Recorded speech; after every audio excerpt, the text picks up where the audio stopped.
Aujourd'hui, c'est un jour comme les autres.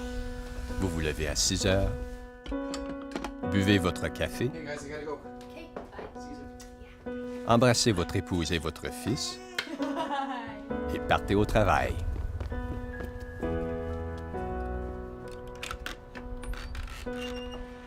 Vous travaillez peut-être dans la construction ou dans un entrepôt. Abattez des arbres dans la forêt. Travaillez comme couvreur de toiture.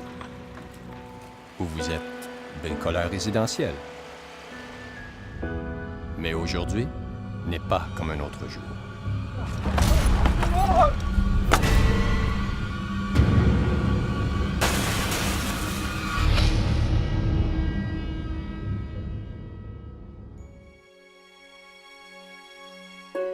Vous vous réveillez à l'hôpital et le diagnostic n'est pas encourageant.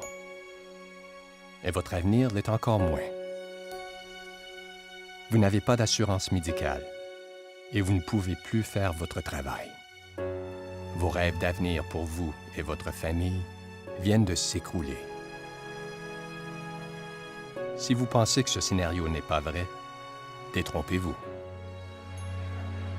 Au début de la révolution industrielle, recrutés dans les campagnes et outre-mer, les travailleurs peinaient dans les manufactures, les mines, les chemins de fer et les forêts.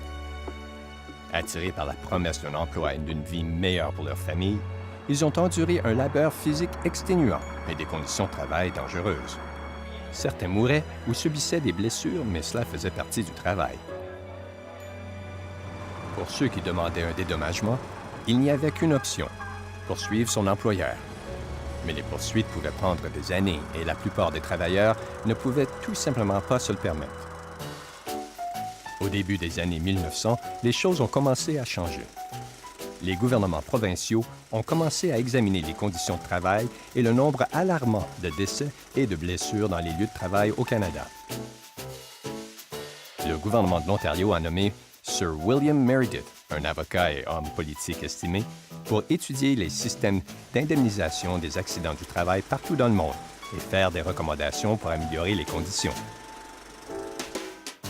En 1913, Meredith a créé un modèle canadien d'indemnisation des accidents du travail conçu pour protéger les travailleurs, tout comme les employeurs. Dans le cadre de ce plan, les travailleurs seraient admissibles à des prestations pour soins médicaux et pour perte de salaire grâce à un système entièrement financé par les employeurs. En échange, les employeurs n'auraient plus à craindre de poursuites judiciaires. Meredith l'a appelé le compromis historique.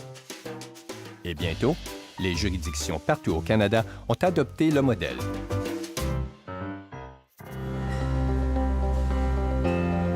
Le système d'indemnisation a évolué depuis l'époque où Meredith a rédigé son rapport.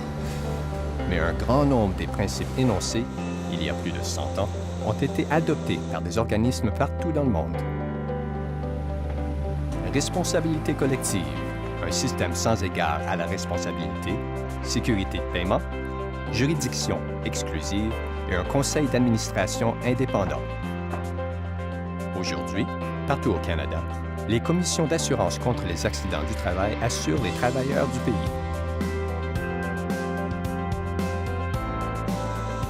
L'indemnisation des accidents du travail est intégrée dans la société canadienne pour nous assurer de pouvoir toujours bénéficier d'un niveau de vie qui fait l'envie du monde entier.